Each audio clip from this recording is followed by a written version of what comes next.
today's lesson is all about expanding your vocabulary and introducing more chromaticism for that jazzy color in your vocabulary.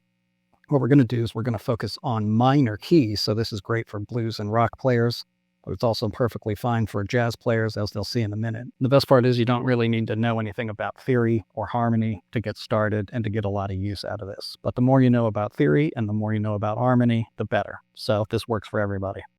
So today I'm going to be taking Barry Harris's approach to chromaticism and applying it to the melodic minor scale. So for all the jazzers out there, you'll know your harmony, the melodic minor scale is a big scale, a big parent scale for all your altered chords. But if you're a blues player or a rock player, you can use the melodic minor scale over any tune that's in minor, basically, especially if you have good ears. You don't need to know much about theory at all. So once you have the regular melodic minor down and you have Barry Harris's chromatic approach to the melodic minor down, now you can really start building some lines. So let's do that.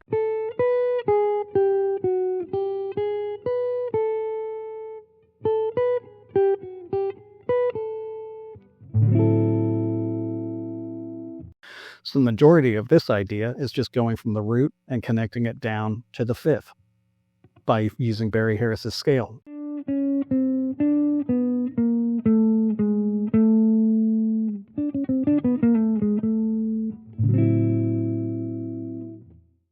In example 2, all I'm doing is connecting the D down to A, also just using the Barry Harris scale. And then there's the tag at the end that goes from G sharp to A.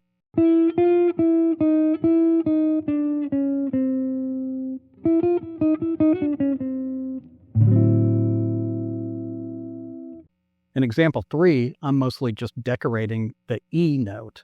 So I'm going up a half step, back down to E, down a half step, back up to E.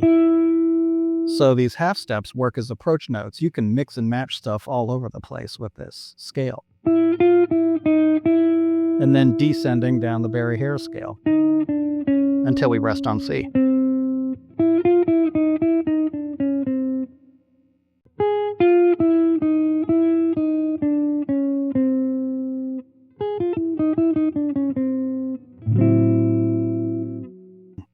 Example 4 is just a variation on this, where I start on G, and then I do some chromatic approaches in and out of E, and then ultimately rest on C.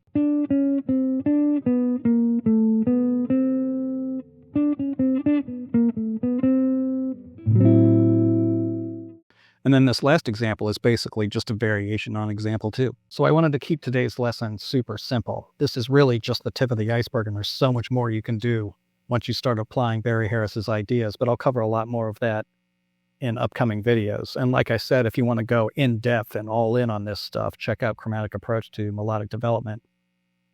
And in the meantime, I'll have more videos on this next week, and then I'll have the PDFs and everything else uploaded to Patreon.